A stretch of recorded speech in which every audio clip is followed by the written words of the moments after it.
Bien, hermanos, que el Señor les bendiga en esta mañana. Gracias al Señor que podemos reunirnos aquí después de un día un poco cansado, sobre todo para la femenil, ¿no? Estuvieron cansadas,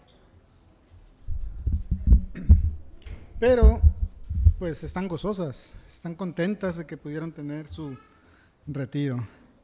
Sí, pues esta mañana, hermanos, seguiremos con nuestro pasaje de Mateo capítulo 24.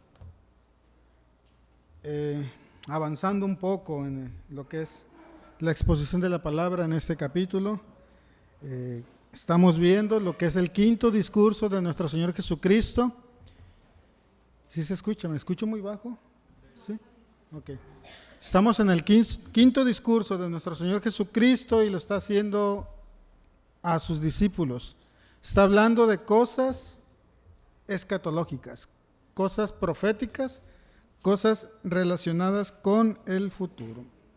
Sí, este capítulo lo iniciamos la semana pasada analizando lo que es el versículo 1 y versículo 2 y hoy estaremos avanzando del versículo 3 en adelante.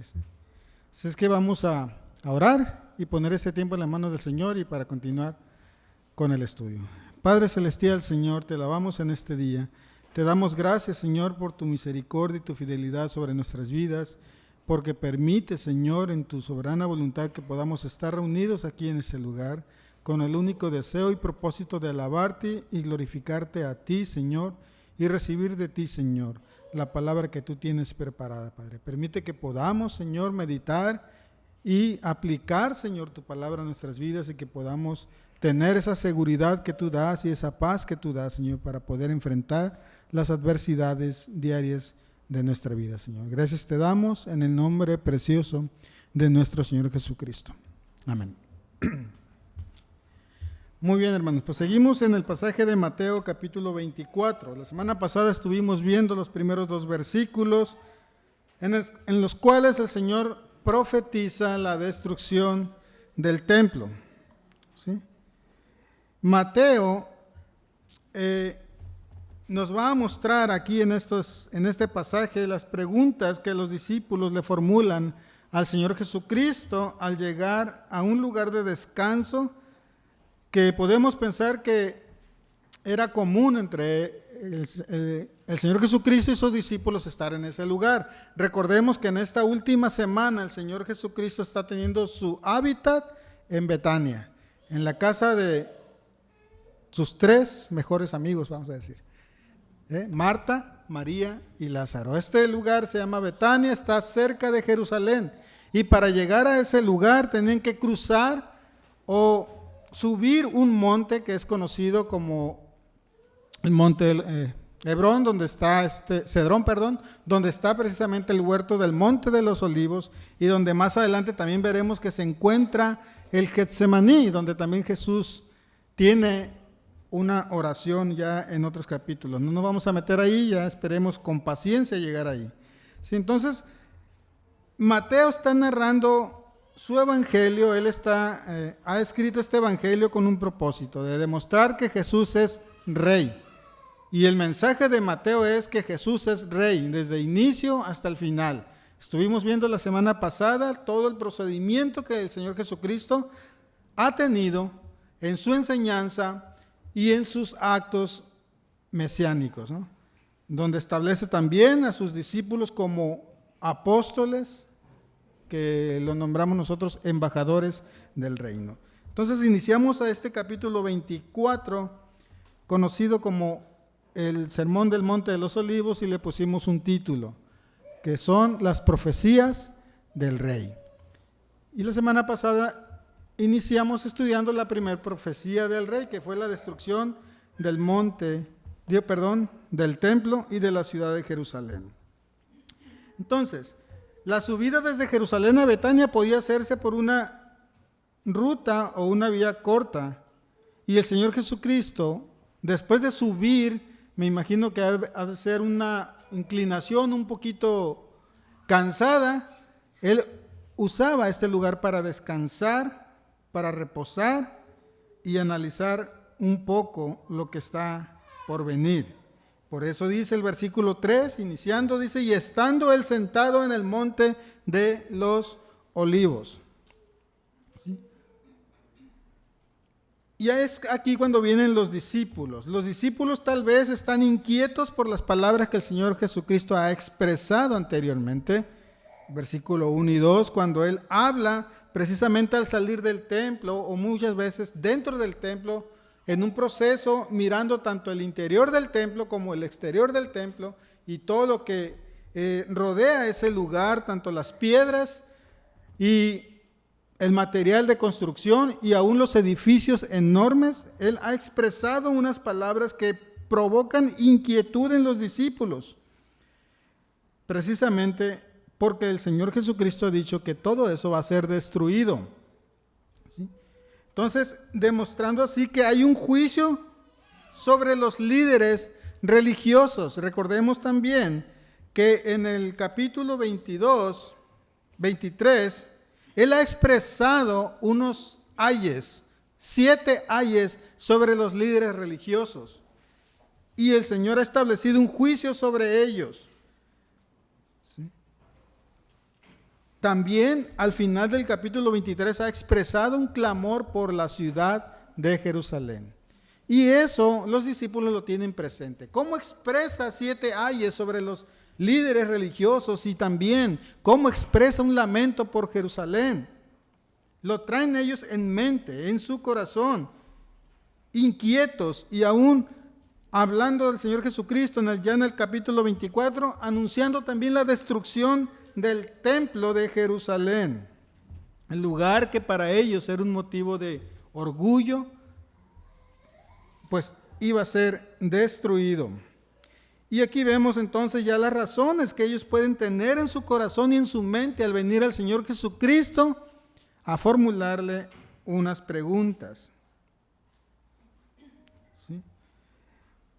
Vemos en el pasaje paralelo de Marcos capítulo 13, versículo 1, Marcos nos habla ya específicamente de quiénes son los discípulos que vienen a hablar con el Señor Jesucristo en el versículo 1 y 2. Dice, saliendo Jesús del templo, le dijo uno de sus discípulos, Maestro, mira qué piedras y qué edificios. Jesús respondió, le dijo, ¿ves estos grandes edificios? No quedará piedra sobre piedra que no sea derribada. Y se sentó, dice, en el monte de los olivos frente al templo. Y Pedro, Jacobo, Juan y Andrés le preguntan aparte, o sea, de manera privada. Esto no quiere decir que los demás discípulos no estén interesados en el tema. Todos están interesados en lo que han escuchado. Todos están inquietos por lo que han escuchado del Señor Jesucristo. Sin embargo, estos 4 hombres siempre fueron los más acercados a Jesús y vienen de manera privada. Y como vemos en Marcos, Él está sentado frente al monte de los olivos y dice frente al templo. Es decir, de una parte alta, Él ve la ciudad, Él ve todo el panorama que está enfrente y ahí ve el templo precisamente. Y es cuando anuncia la profecía. Marcos y Lucas también hacen la pregunta, pero la diferencia entre Marcos y Lucas con Mateo es que parece que ellos hacen solamente una pregunta, ¿sí? Pero Mateo nos va a desarrollar un poquito más esa pregunta y la va a convertir en 2 preguntas o probablemente 3, dependiendo cómo estemos avanzando. Y la pregunta que vienen a hacerle al Señor Jesucristo de manera privada y contemplando precisamente el templo, viene y dice en versículo 3, en la parte B, dice, ¿cuándo serán estas cosas? ¿Y qué señal habrá de tu venida y del fin del siglo? Por la narración o el orden que Mateo lleva, podemos ver que no es una pregunta, sino que pueden ser 3 preguntas. Y si nosotros las separamos, entonces están preguntando al Señor Jesucristo, ¿cuándo serán estas cosas? Refiriéndose a lo que les acaba de decir sobre el templo. Siguiente pregunta sería, ¿qué señal habrá de tu venida? Refiriéndose también a lo que han escuchado en el lamento de Jerusalén. porque en el lamento de Jerusalén el Señor expresa algo que puede incitar a que hagan esta pregunta. Versículo 38 del capítulo 23 dice: he aquí vuestra casa os es dejada desierta. Hablando espiritualmente, el Señor Jesucristo dice: yo dejo esto, me salgo de este lugar, lo dejo vacío, lo dejo desierto. Esto es hablando de que el Señor se va. El Señor ya no va a volver a ese templo. El Señor ya no va a estar ahí. Él se va y regresa al Padre.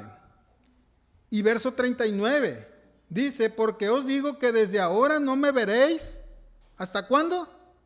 Hasta que digan: bendito el que viene en el nombre del Señor. Aquí el Señor está hablando: yo me voy, pero voy a volver. De ahí nace la siguiente pregunta: ¿qué señal de tu venida? O si lo parafraseamos nosotros podemos decir: bueno, ¿y qué señal podemos entender de que tú vas a regresar? Porque Él ha prometido: voy a volver. Y los discípulos vienen y preguntan: ¿cómo vamos a saber que vas a volver? Y el Señor va a hablar de señales que van a poder presenciar de que Él va a regresar. Y la tercera pregunta pudiera ser también: ¿y qué señal habrá del fin del siglo? Entonces vemos que divide Mateo la pregunta en tres, ¿sí? Marcos, Lucas pueden referir su pregunta a los acontecimientos que el Señor ha predicho sobre el templo. Mateo lo hace de manera más abierta y más personal sobre otro tipo de situación. Y analizando a los discípulos podemos ver que ellos han estado escuchando enseñanzas que han rebotado en su mente y probablemente también en su corazón de manera sentimental. ¿Por qué? Porque el Señor Jesucristo, antes de esto, Él les ha anunciado que va a morir. En 3 ocasiones anunció su muerte. Anunció que va a ser entregado ante líderes religiosos, ante gentiles, y que va a ser azotado y que va a ser crucificado y que le matarán, pero que al tercer día resucitará. Eso también los discípulos los traen en su mente. Eso lo podemos ver en Mateo capítulo 16, versículo 21, el primer anuncio de su muerte, Mateo 17, versículo 22, segundo anuncio de su muerte, y el capítulo 20, versículo 18, en el tercer anuncio de su muerte. Pero a pesar de la enseñanza, son humanos y no entienden algunas cosas. Incluso personalmente podemos decir que rechazan la idea de que el Mesías pudiera morir. Aunque la profecía en Daniel capítulo 9, verso 26 dice que el Mesías iba a morir. Y si analizan todas las profecías sobre el Mesías, apuntaban a eso: el Mesías va a morir. Pero como todo judío que está siendo esclavizado, que está siendo dominado por un país extranjero, lo que busca es una independencia y un libertador real o físico que pueda liberarlos y sacarlos de esa esclavitud y que pueda establecer un reino. Y eso lo traen en mente los discípulos. Ellos tenían la esperanza del Mesías mesiánico anunciado por los profetas, con la restauración de Israel a un lugar de privilegio entre las naciones. Ellos lo querían ver ya. Eso lo querían. Es un libertador, y esa fue la expresión que humanamente expresan en la entrada triunfal. Bendito el que viene. Ellos dicen: viene aquí nuestro libertador y se va a hacer una revolución. Pero fueron personalmente decepcionados por no entender la palabra. Y si usted no entiende la palabra, va a ser decepcionado, va a traer decepción a su vida.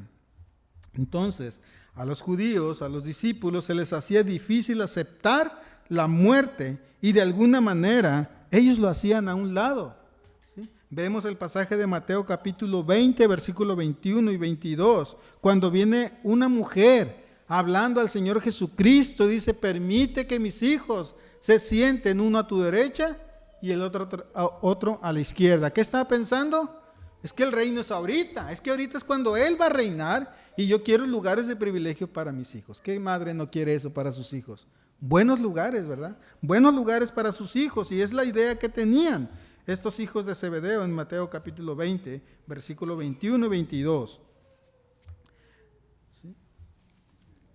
Los discípulos tienen presente las palabras de Jesús en el lamento de Jerusalén, los vimos también anteriormente, del versículo 37 al 39, como el Señor Jesucristo expresa unas palabras importantes y que las mencioné hace rato. Versículo 37, el Señor hablando a Jerusalén dice: ¿cuántas veces quise juntarte como hijo, tenerte? Sin embargo, han rechazado eso, le han dado menor importancia al deseo de ser acobijados por el Señor, le han puesto a un lado, le han hecho invaluable.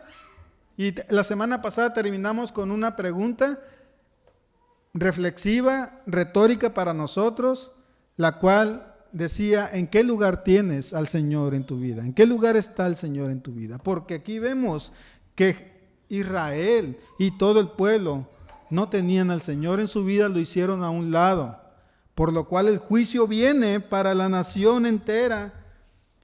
En el versículo 38 dice: he aquí vuestra casa os he dejada desierta. El Señor deja la casa, deja el templo, lo abandona con toda su gloria.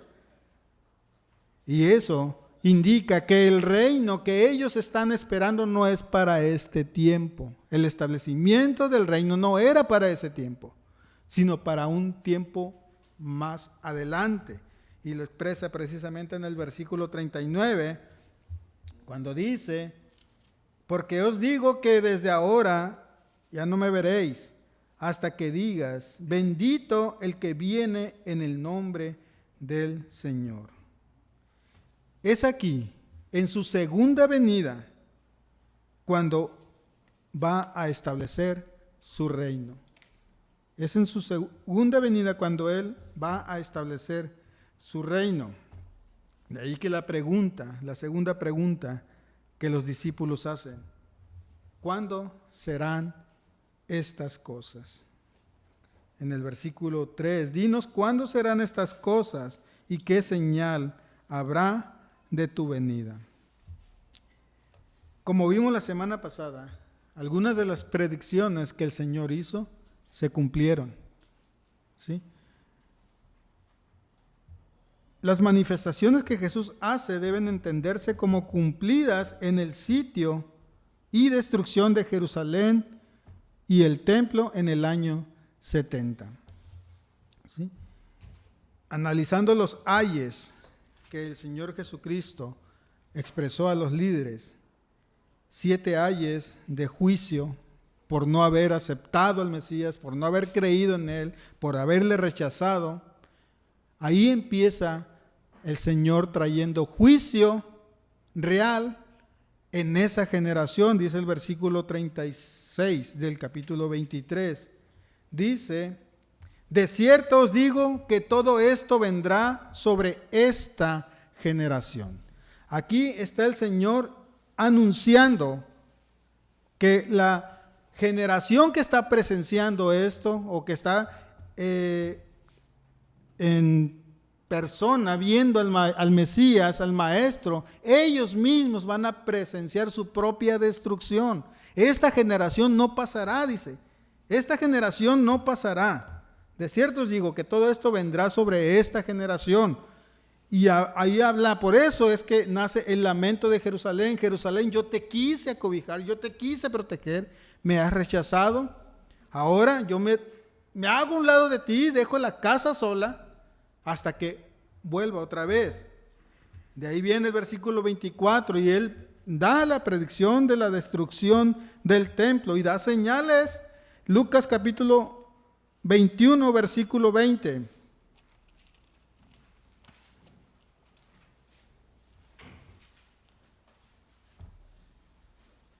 Dice: pero cuando viereis a Jerusalén rodeada de ejércitos, sabed entonces que su destrucción ha llegado.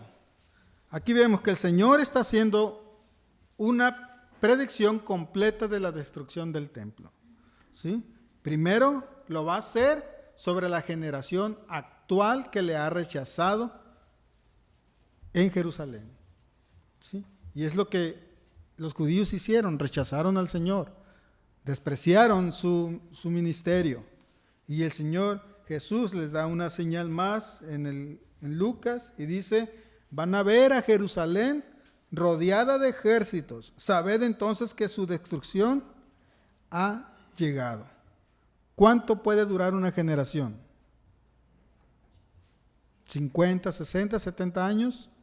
La semana pasada les hablé de que el templo tenía 46 años construyéndose.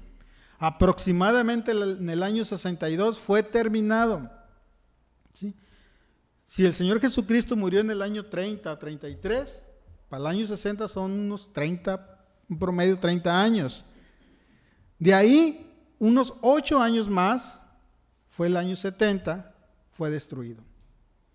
La generación que rechazó al Señor presenció su destrucción. La respuesta sobre la destrucción del templo, la primera pregunta: dinos, ¿cuándo serán estas cosas?, es respondida. No pasará la generación. La generación va a presenciar la destrucción. Verán a Jerusalén rodeada de ejércitos. La generación actual en su tiempo vio el cumplimiento de la profecía que el Señor hace sobre la destrucción. Por lo tanto, podemos captar una nota especial en esto. Cualquier énfasis dogmático que se haga tocante a la profecía bíblica, salvo la que directamente se afirma, suele traer confusión. La profecía es una panorámica de la historia que Dios ha determinado para el futuro y que ocurrirá en el tiempo de Él, no en nuestro tiempo. Por lo tanto, hablando de profecías, no debemos de hacer fechas reales de la venida del Señor, tampoco fechas para el cumplimiento de las señales. A través de la historia ha habido falsos maestros o falsos profetas que han enseñado y se han atrevido a decir fechas sobre el fin del mundo o fechas de su segunda venida. Debemos de tener cuidado en este punto. No debemos de hacer fechas. El Señor no da fechas. Él va a dar señales. Señales que podemos presenciar. Cuando dio fechas, fue en la destrucción del templo, nada más ahí. Y no dio una fecha exacta. Dijo: esta generación, por haberme rechazado, por haberme menospreciado, presenciará su propia destrucción. Fue esa generación. Nada más. Pero en lo que corresponde a la segunda pregunta, ¿qué señal habrá de tu venida? El Señor no dice, no da fechas, ni meses, ni días, ni años, solamente va a dar señales, y hay que entender esa palabra, señales de que Él va a venir. Si parafraseamos la pregunta, es como si los discípulos le preguntaran al Señor, ¿qué señal vamos a tener de que tú vas a regresar? Y es lo que el Señor va a decir. Van a presenciar señales, pero esas señales no indican de que ya vengo, sino indican de que voy a volver. Es una promesa. Las señales indican que el Señor prometió volver. ¿Sí? Entonces, si personalmente tratamos de ordenar la profecía a la historia actual, relacionándola con aspectos sociales o políticos, conducirá a un fracaso. O hacer énfasis en gobiernos actuales, identificándolos con los imperios anteriores, generará profundas discusiones. Por eso, no debemos de dar fechas, ni establecer fechas sobre la venida del Señor. Incluso personas creyentes, pastores reconocidos, han hecho fechas, han dicho fechas. No recuerdo si fue en este año o a finales del año pasado, cuando un pastor que muchas personas escuchan, empezó a decir que en el año 2024 el Señor iba a venir. Después de que él fue confrontado por otro pastor de manera pública, él se retractó y pidió perdón por haber hecho eso. Entonces, debemos de tener cuidado, no decir fechas de lo que el Señor ha reservado. Hace rato el hermano Luis comentó, hay cosas que están reservadas solamente para el Padre y el Hijo se somete a eso. El Señor Jesucristo, Él mismo de su propia voz dijo, solamente el Padre lo conoce. ¿Cuándo es? Él solamente dice, yo te voy a dar señales y las señales son para que confíes en mí y en las promesas que doy de que voy a volver. ¿Sí?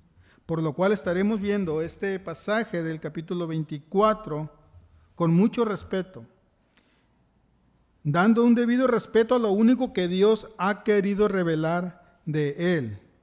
Y es precisamente un panorama histórico del tiempo que antecede a su regreso.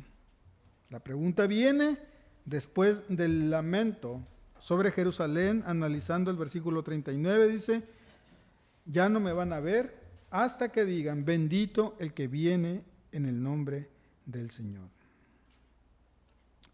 Entonces, la pregunta dice, señal de tu venida y del fin del siglo. Parafraseándola es, ¿qué señales das de que vas a volver? ¿Sí? Y en Daniel, él expresa, el profeta Daniel, profecías acerca del Señor en Daniel capítulo 9.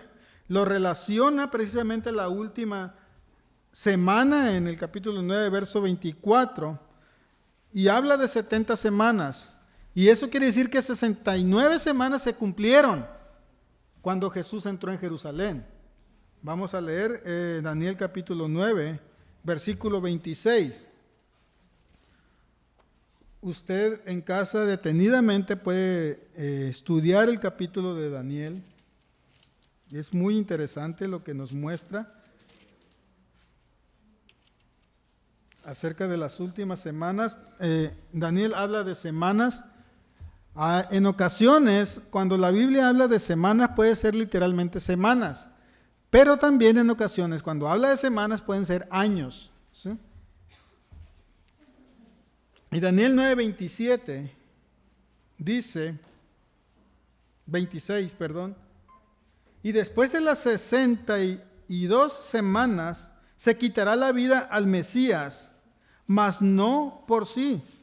Y el pueblo de un príncipe que ha de venir destruirá la ciudad y el santuario, y su fin será con inundación, y hasta el fin de la guerra durarán las devastaciones.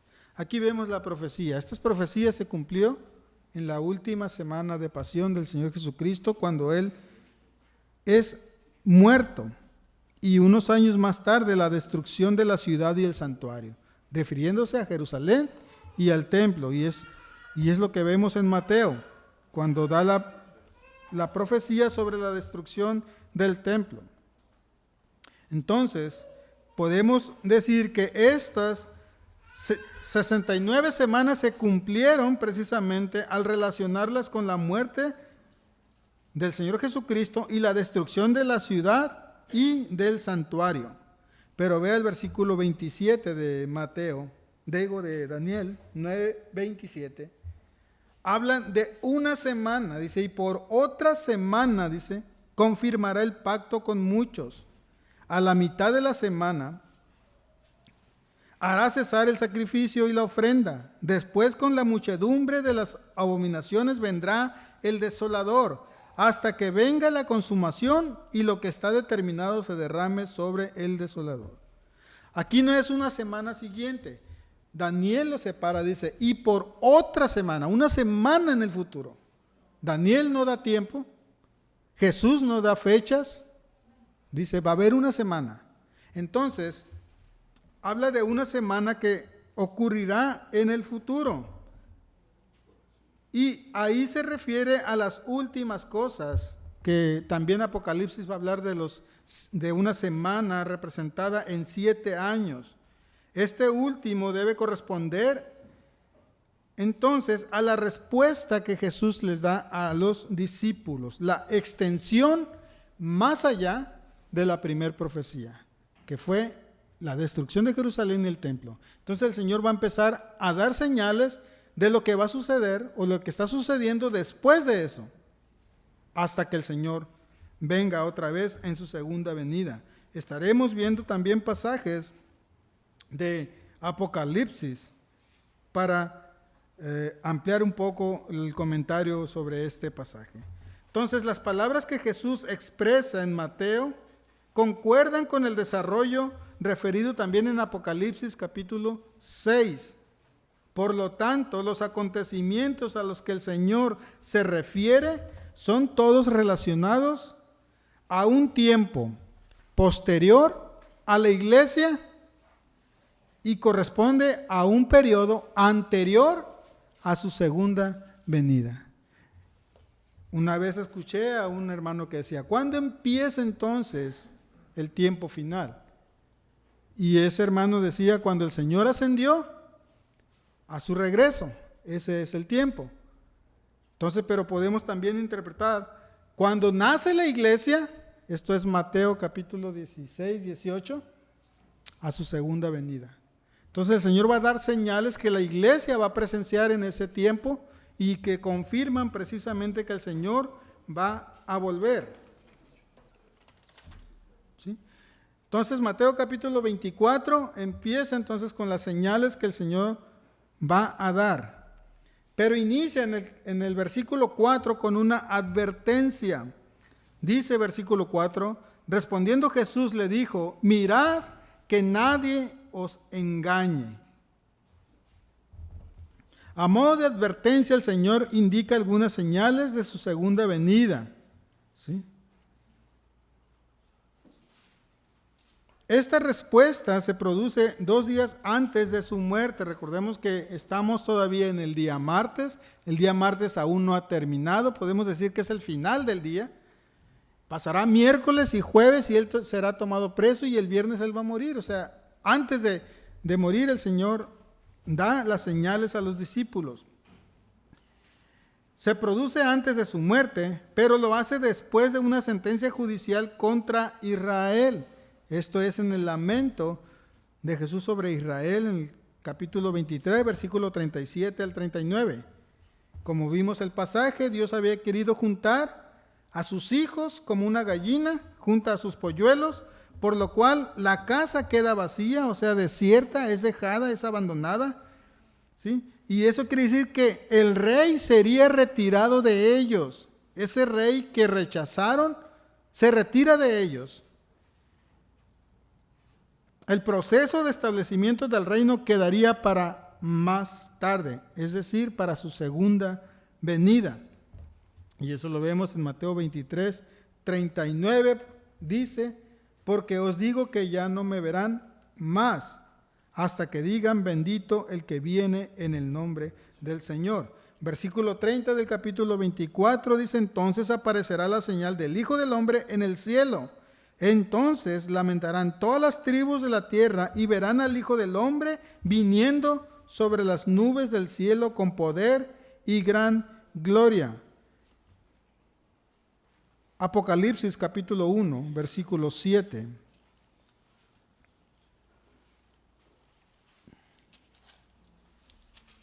Dice, he aquí que viene con las nubes y todo ojo le verá, y los que le traspasaron y todos los linajes de la tierra harán lamentación por él. Sí, amén. Entonces el Señor inicia la exposición de las señales con una advertencia en el versículo 4. Mirad que nadie os engañe. Es una llamada de atención que demanda diligencia, que demanda estar despiertos, estar atentos. Los tiempos finales tendrán el peligro principal del engaño. Habrá engañadores que procurarán desviar la atención de los creyentes y de las personas de manera general. Lo vemos en 2 de Tesalonicenses, capítulo 2:10. El apóstol Pablo, hablando del mismo tema, dice, y con todo engaño de iniquidad para los que se pierden y por cuanto no recibieron el amor de la verdad para ser salvos. Por esto Dios les envía un poder engañoso para que crean la mentira, a fin de que sean condenados todos los que no creyeron a la verdad, sino que se complacieron en la injusticia. Aquí vemos la acción de personas dirigidas por el engañador principal, el padre de mentira, que están con el propósito de engañar, de desviar la atención de los creyentes. Y el Señor está advirtiendo de una actividad especial, que es el engaño. Por eso pide en el versículo 4, debemos de estar atentos y velar diligentemente. Dice Jesús, les dijo, mirad que nadie os engañe. El engaño se incrementará conforme va pasando el tiempo. Mientras se acerque la segunda venida del Señor Jesucristo, el engaño tocará límites muy altos. Satanás tratará de desviar a los creyentes de la fe. Y digo tratará, porque el verdadero creyente en la fe será protegido. Pero creyentes que no son verdaderos creyentes sí serán desviados, serán engañados, ¿sí? Satanás tratará de desviar a los creyentes, haciendo que presten atención a circunstancias externas, en lugar de prestar atención al Señor. Esa es la advertencia. Por eso el Señor inicia precisamente con esta advertencia diciendo, mirad que nadie os engañe. Debemos de estar fundamentados en la palabra, en la doctrina de los apóstoles, crecer en el conocimiento de un Dios santo, fortalecer nuestra fe por medio de la palabra para no caer en el engaño. Porque está la advertencia del Señor. Habrá engañadores. El padre de mentira actuará con todos sus fieles seguidores tratando de persuadir a los creyentes para desviarlos de la atención al Señor. ¿Sí? Hay que entender también que hay falsos creyentes que sí seguirán este tipo de enseñanzas, desviándose precisamente de la doctrina que el Señor tiene. Versículo 5 dice que van a ser estos tipos de engañadores. En el versículo 5 dice, porque vendrán muchos en mi nombre, diciendo, yo soy el Cristo, y muchos engañarán. Recuerden, el periodo es desde la iglesia, cuando nace, hasta que el Señor viene. No está hablando de un tiempo final, porque si nosotros interpretamos, no, eso va a ser en el futuro, entonces, ¿qué ha pasado con todos los falsos anticristos, con todos los falsos maestros que hemos presenciado, que han presenciado otras personas, falsos profetas que han fundado apostasías, negando precisamente al Señor? Jesús advierte de la presencia de muchos engañadores. Vamos a 1 de Juan, capítulo 2.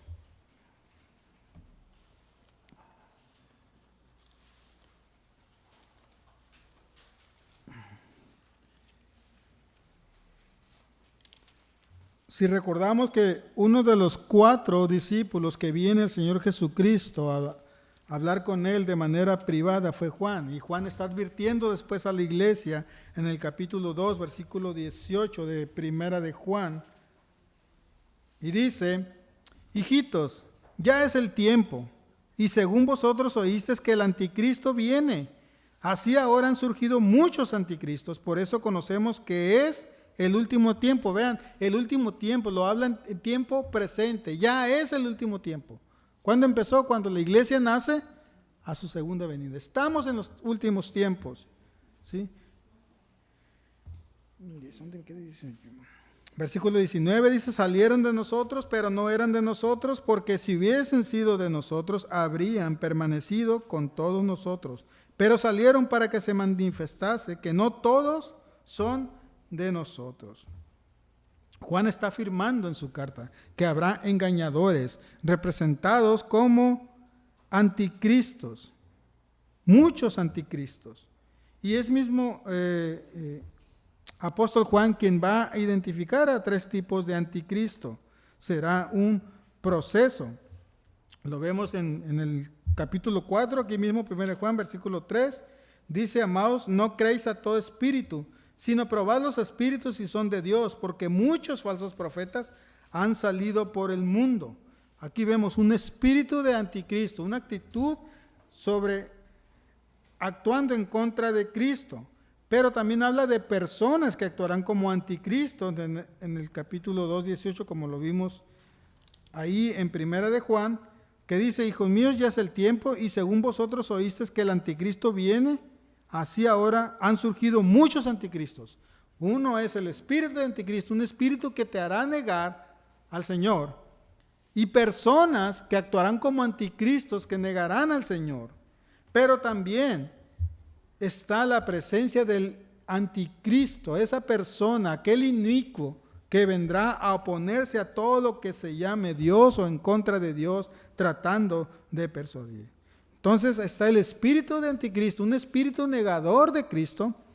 Están los anticristos, las personas que se oponen a Cristo, y vendrá también el anticristo principal, ese inicuo que vendrá a oponerse en contra de todo lo que se llame Dios. Pablo hizo la misma advertencia en 2 de Tesalonicenses, capítulo 2.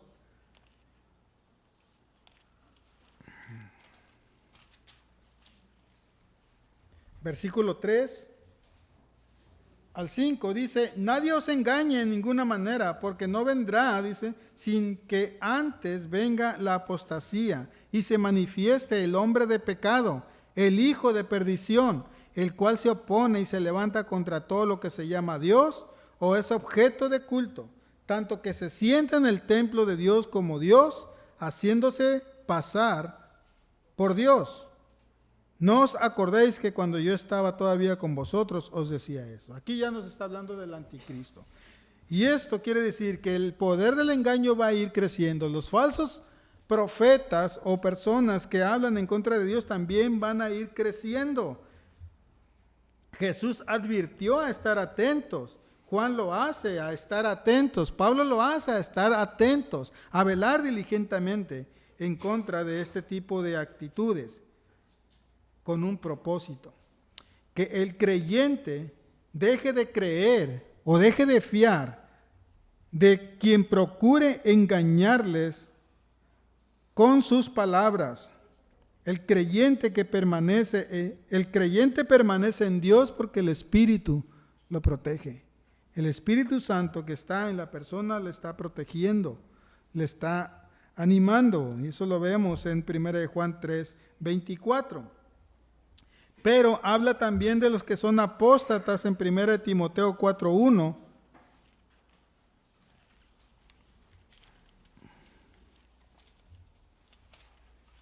Dice: pero el Espíritu dice claramente que en los postreros tiempos algunos apostatarán de la fe, escuchando a espíritus engañadores y a doctrinas de demonios. La apostasía va a crecer, el engaño va a crecer, y mientras más se acerque la segunda venida del Señor, todo esto va a ir en aumento.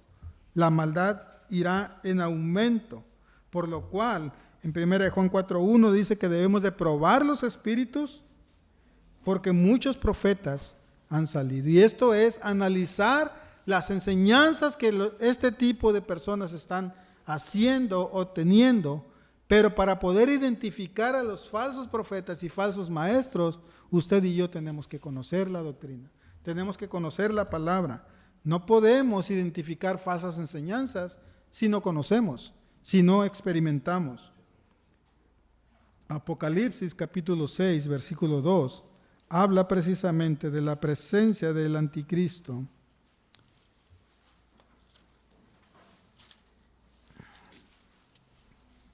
Dice: vi cuando el Cordero abrió uno de los sellos y oí a uno de los 4 seres vivientes decir como con voz de trueno: ven y mira. Y miré, y he aquí un caballo blanco, y el que lo montaba tenía un arco, y le fue dada una corona, y salió venciendo y para vencer. Aquí hablando del anticristo que vendrá con fuerza, con furia en contra del Señor, primero engañando, tratando de ser una persona pacífica, pero después sacando a relucir sus verdaderas intenciones. Entonces, Jesús está hablando a sus discípulos en Mateo 24 y les dice: miren que no los engañen, cuídense de ser engañados, porque habrá muchos en su nombre diciendo: yo soy el Cristo, y a muchos engañarán. Luego el Señor les habla en el versículo 6 de otra señal más. Y le podemos poner título a esa señal, que será tiempos de conflictos. Las guerras han sido siempre una constante en el mundo, como dice el versículo 6, dice, oiréis de guerras y rumores de guerras. ¿Sí? Guerras y rumores de guerras. Eso ha estado a lo largo de toda la historia presente. Habrá continuos movimientos militares que saldrán enfrentándose entre ellos, naciones entre sí, hasta que llegue la última batalla que habla Apocalipsis en el capítulo 19, versículos 17 al 21, que es la batalla del Armagedón. ¿Sí? Habrá muchas guerras, muchos rumores de guerras, y en Apocalipsis 6, versículo 4, habla precisamente de otro caballo, de manera simbólica, y dice, versículo 4, y salió otro caballo bermejo y el que lo montaba le fue dado poder de quitar de la tierra la paz y que se matasen unos a otros, y se le dio una gran espada. El Señor advierte de guerras y de rumores de guerra, porque estará actuando precisamente ese que Apocalipsis habla, un caballo bermejo. El que lo montaba le fue dado poder de quitar de la tierra la paz y que se matasen unos a otros. Y estos son guerras, las guerras que está presenciando ahorita el mundo actual. Y esto va a ir incrementándose también mientras se acerque la segunda venida del Señor. El anticristo va a firmar un pacto de paz, como dice Daniel 9:27. Engañará a muchas naciones se unirán creyendo que Él es el Mesías que esperaban, porque tendrá paz. Habrá mucha tranquilidad, pero va a ser un engaño momentáneo. Daniel habla de la mitad de la semana, que esto es 3 años y medio, pero después desatará su furia. ¿Sí? Esa paz ficticia no puede mantenerse. ¿Sí? Dice Apocalipsis 6:4, dice que va a quitar, dice, le fue dado poder de quitar de la tierra la paz y que se matasen unos a otros, y se le dio una gran espada. La finalidad de la acción que vemos aquí es que quebrantará la promesa de paz que Él hace y conducirá después a que todas las naciones se maten entre sí. Por lo cual el Señor habla en Mateo 24, dice, mirad que no os engañen, habrá falsos cristos, y luego dice, va a haber tiempos de conflictos sociales y políticos. Y para que una nación se levante con otra nación en conflicto, es porque ya todo inició en casa.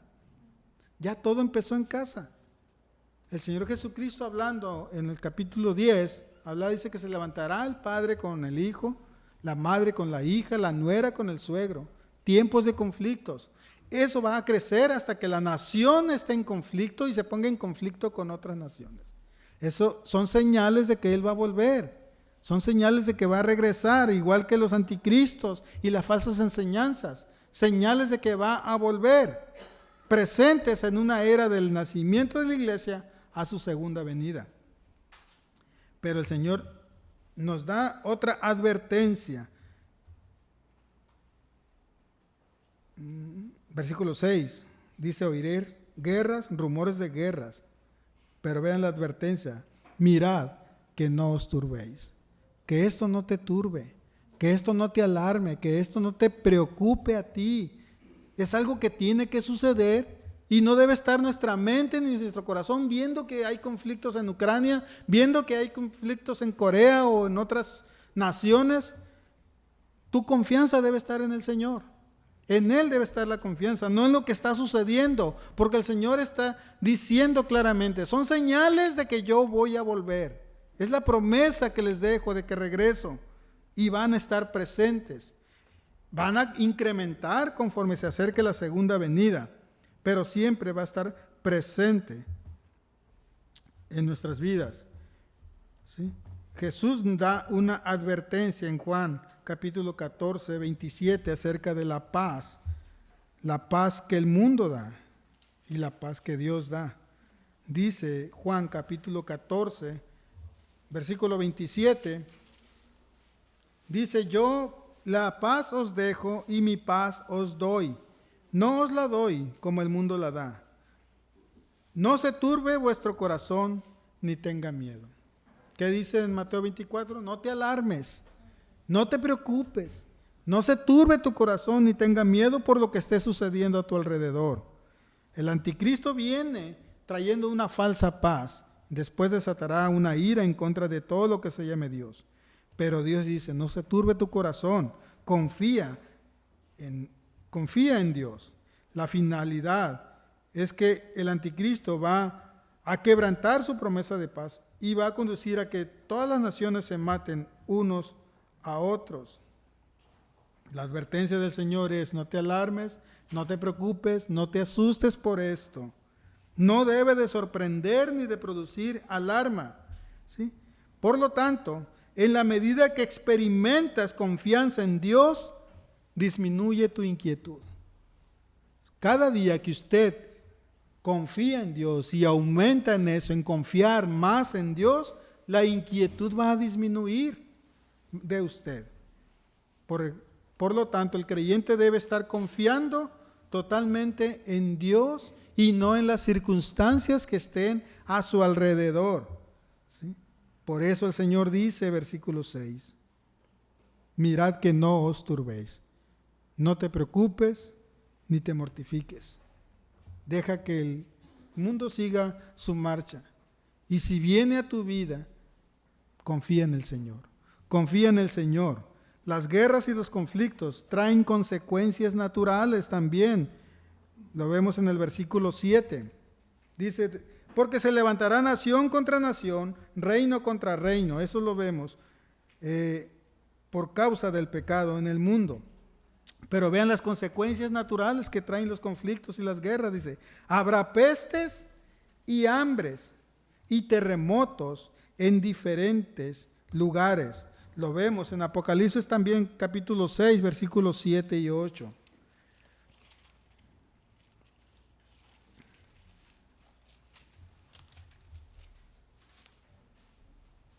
Dice: cuando abrió el cuarto sello, oía la voz del cuarto ser viviente que decía: ven y mira. Y miré aquí un caballo amarillo, y el que lo montaba tenía por nombre Muerte, y el Hades le seguía. Le fue dada potestad sobre la cuarta parte de la tierra para matar con espada, con hambre, con mortandad y con las fieras de la tierra. Aquí vemos, Dios concede, Dios permite esto, que esto suceda. Dios concede la autoridad para ejercer el oficio de matar. Y la muerte se produce precisamente por las guerras, pero dice el Señor, no solamente va a ser por guerra, también va a ser por hambre, ¿sí? Y finalmente también la va a hacer por epidemias, por mortandad. Y lo hemos estado viendo. Las guerras traen muertes, ¿sí? El hambre trae muertes. Y la mortandad, las pestes, las enfermedades traen muerte. ¿Sí? Lucas capítulo 21, versículo 11.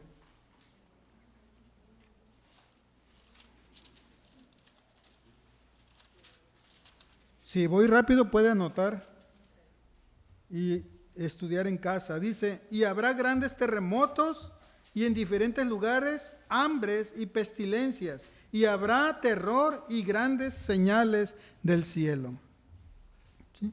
Aquí vemos cómo va relacionado lo que el Señor está diciendo con lo que está en Apocalipsis. Y vemos que todo va llevando un proceso en aumento, mientras la segunda venida del Señor es presente y una realidad. Entonces, en Apocalipsis capítulo 6, versículos 5 y 6 nos da la razón por la cual va a haber hambre en la tierra.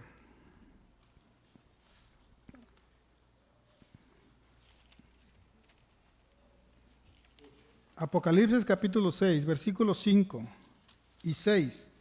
Y lo leemos y dice: cuando abrió el tercer sello, oía el tercer ser viviente que decía: ven y mira. Y miré, y he aquí un caballo negro, y el que lo montaba tenía una balanza en la mano. Y oí una voz de en medio de los cuatro seres vivientes que decía: 2 libras de trigo por 1 denario, y 6 libras de cebada por 1 denario. Pero no dañéis el aceite ni el vino. ¿De qué está hablando aquí? ¿Cuál es el mensaje de este pasaje? El elevado costo de la canasta básica para poder comprar. Y eso lo estamos viviendo. La canasta básica sube en aumento. Los recursos no van a alcanzar para poder sostener una familia. Y por eso va a venir hambre también, porque no va a poder comprar.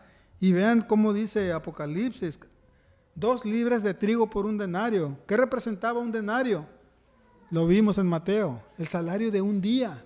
Comprar 2 libras de trigo para poder hacer tortillas de harina, te iba a costar un día de trabajo. O sea, todo va a estar muy caro, todo va a estar difícil. Y lo expresa también, dice 6 libras de cebada por 1 denario. El costo de las cosas va a estar en aumento. Por lo tanto, va a ser imposible que personas de un nivel normal como nosotros puedan sostener una familia. Va a ser difícil, por eso va a venir el hambre. ¿Sí? La angustia se incrementa también después, dice, por los terremotos, por la naturaleza. Dios va a convulsionar la naturaleza para usarla. Recordemos que en Romanos capítulo 1 habla que la creación nos muestra a Dios. Dios se revela por medio de la creación. Pero el hombre nunca quiso tener en cuenta a Dios. No acepta a Dios, no cree en Dios, rechaza a Dios, a pesar de que lo ve en la creación. El Salmo 19 dice, los cielos cuentan tu gloria y el firmamento anuncia la obra de tus manos, y el hombre no cree. No ve a Dios ahí, no tiene la naturaleza revela a Dios, pero el hombre en pecado no puede ver a Dios, rechaza. ¿Y qué va a hacer Dios? Va a traer juicio ahora con la naturaleza, ahora la naturaleza va a convulsionar para ser usada por Dios. ¿Sí? Aquel instrumento de gracia se convierte en juicio a causa de la rebeldía y el pecado, a través de destrucción por medio de la naturaleza. Habrá terremotos y ahí podemos ampliar maremotos, huracanes y todo lo que la naturaleza va a traer, pero es parte del juicio de Dios por el pecado que hay en la humanidad.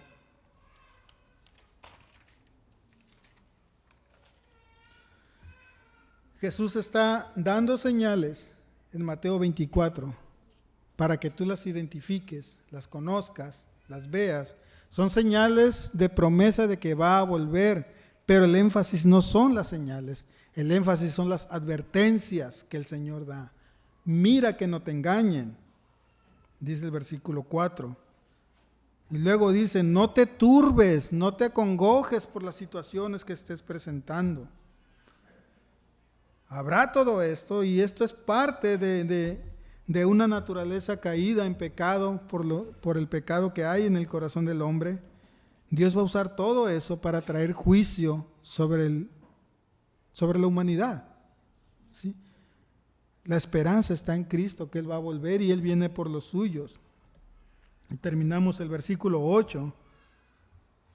Todo esto que hemos hablado, este pasaje, dice el Señor, versículo 8, solamente es el principio. ¿Está difícil?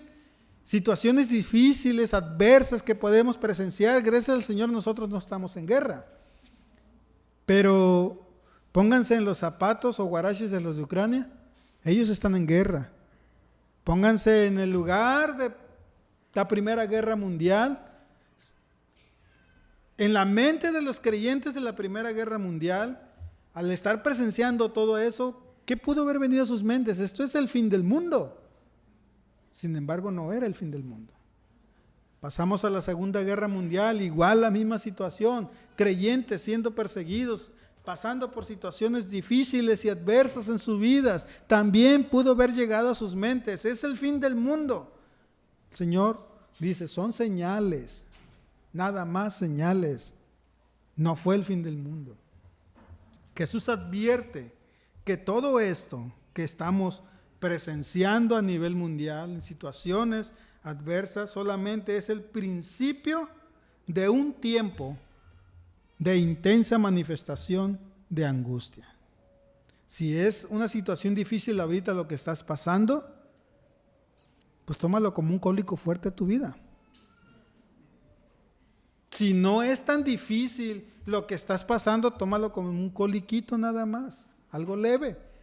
Yo no sé de estas cosas, pero tengo la experiencia de 3 mujeres en casa. Los cólicos son diferentes, los dolores son diferentes. 3 mujeres y una sobrina.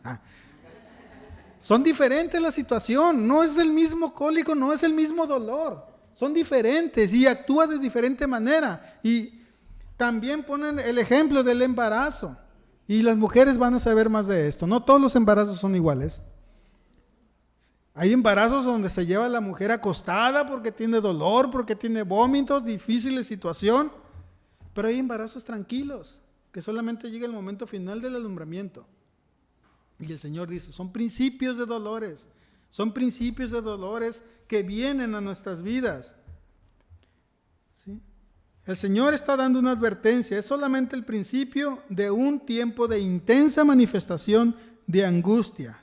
Y eso se refiere a la acción judicial sobre el mundo. Esto es hacer sentir la realidad de su presencia y la dimensión del pecado de todos los moradores de la tierra. Y eso lo vemos en Apocalipsis capítulo 3, versículo 10.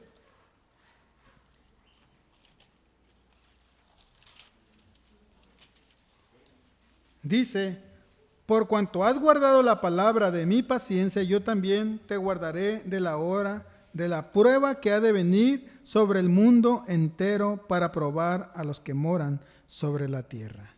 Ese va a ser el dolor intenso, el dolor fuerte, el dolor culminante de un nuevo nacimiento.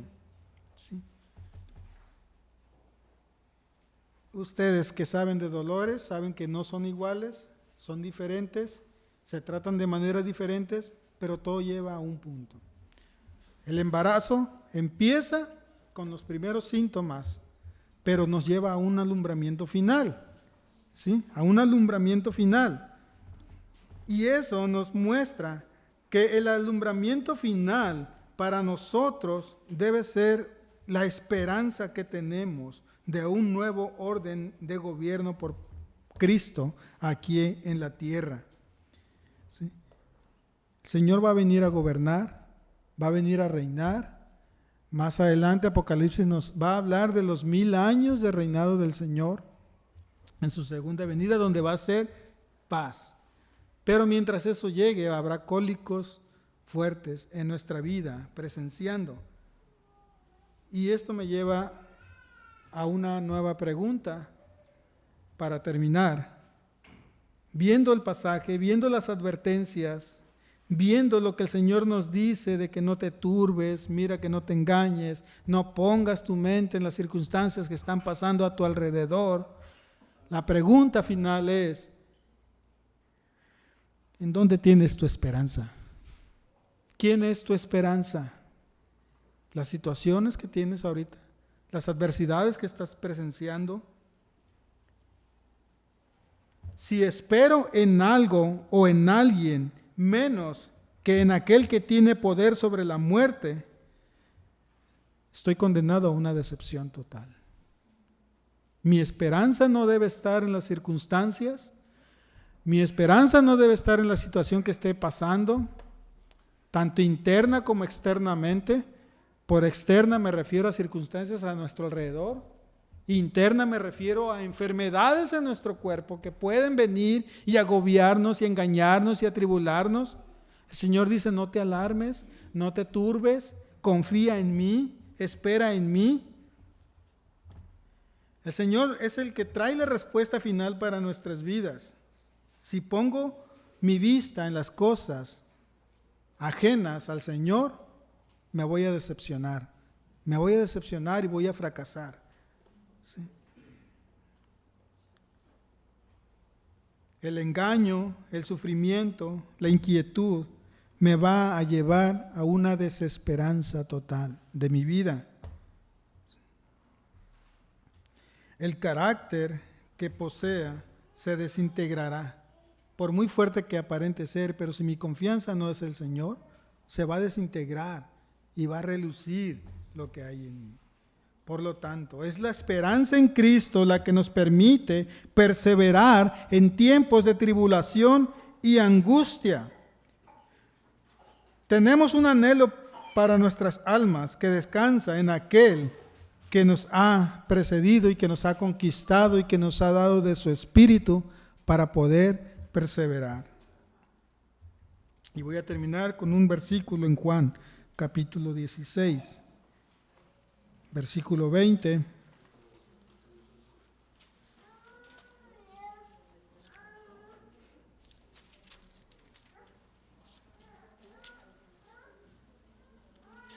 La pregunta que quiero que te lleves de tarea es esta: ¿en quién tienes tu esperanza? Pero ahora te voy a decir lo que identifica a un verdadero creyente en el Señor, un creyente que confía en el Señor, como dice el Salmo 23, versículo 4, que dice: aunque ande en valle de sombra, no temeré mal alguno. Lea el Salmo 91, versículo 1 al 7, el que evita el abrigo del Altísimo morará bajo la sombra del Omnipotente. Es un creyente que está identificándose con una identidad que lo hace ser del Señor. Juan capítulo 16, versículo 20, dice: de cierto os digo, que vosotros lloraréis y lamentaréis, y el mundo se alegrará. Pero aunque vosotros estéis tristes, vuestra tristeza se convertirá en gozo. Ahora la respuesta: ¿qué identifica a un creyente? El gozo. El gozo ante la tribulación, el gozo ante la adversidad, el gozo ante la enfermedad y todo lo que venga en nuestras vidas. Pero el creyente sentirá gozo en su corazón. El gozo nos hace crecer en la perseverancia del Señor, ser fortalecidos por el Señor, sentir gozo en nuestro corazón a pesar de todo lo que venga, a pesar de las señales que estaremos presenciando a lo largo de nuestra vida. Cuidado, niño, no te vayas a caer. A lo largo de nuestra vida, el Señor va a tener gozo en nuestro corazón. El gozo nos va a mantener firmes en el Señor, confiando en Él. ¿En quién tenemos nuestra esperanza? En el Señor. Porque el Señor, a través del gozo, nos fortalece. Vamos a orar. Padre Celestial, Señor, te damos gracias por tu misericordia, por tu amor, tu fidelidad. Gracias por tu paciencia, Señor, porque a pesar de que somos infieles, rebeldes, a veces con desánimo, Señor, tú permaneces fiel. Sigues fortaleciendo nuestras vidas, sigues fortaleciendo nuestra alma, Señor, y traes gozo a nuestro corazón. Gracias por tu palabra, Señor, porque podemos ir a ella y meditar y confiar en ti plenamente cada día más, Señor. Gracias por tu amor, tu gracia y tu misericordia sobre nuestras vidas, Padre. Te alabamos en este día y te damos gracias. Amén.